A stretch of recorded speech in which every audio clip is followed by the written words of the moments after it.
ಭಗವದ್ಗೀತೆಯ 4ನೇ ಅಧ್ಯಾಯ 13ನೇ ಶ್ಲೋಕದಲ್ಲಿ ಕೃಷ್ಣ ಭಗವಂತ ಹೇಳ್ತಾನೆ, ಚಾತುರ್ವರ್ಣಯ ಮಯಾ ಸೃಷ್ಟ್ಯಂ ಗುಣಕರ್ಮ ವಿಭಾಗಶಃ ತಸ್ಯ ಕರ್ತಾರಮಪಿ ಮಾಂ ವಿದ್ಯಾಕರ್ತಾರಮವ್ಯಯಂ ಅಂತ.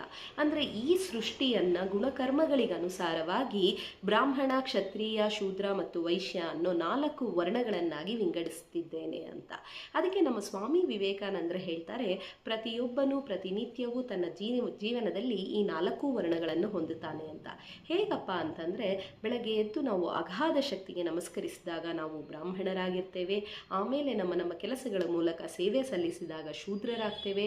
ನಮ್ಮ ಪರವಾಗಿ ಮತ್ತು ನಮಗೆ ಬೇಕಾದವರ ಪರವಾಗಿ ಅನ್ಯಾಯದ ವಿರುದ್ಧ ಹೋರಾಡಿ ಕ್ಷತ್ರಿಯರಾಗ್ತೇವೆ ಮತ್ತು ಸಾಮಾನನ್ನು ಕೊಂಡು ವ್ಯಾಪಾರ ಮಾಡಿ ವೈಶ್ಯರಾಗ್ತೇವೆ ಅಂತ. ಹೀಗಿದ್ದಾಗ ನಮ್ಮ MP ಸರ್ ಹಾಡಿರೋ ಅಂಥ ಹಾಡು, ಕುಲದಲ್ಲಿ ಕೀಳ್ಯಾವುದೋ ಹುಚ್ಚಪ್ಪ ಮತದಲ್ಲಿ ಮೇಲ್ಯಾವುದೋ ಅನ್ನೋದು ಎಷ್ಟು ಸಮಂಜಸ ಅಲ್ವಾ? ನಮಸ್ಕಾರ.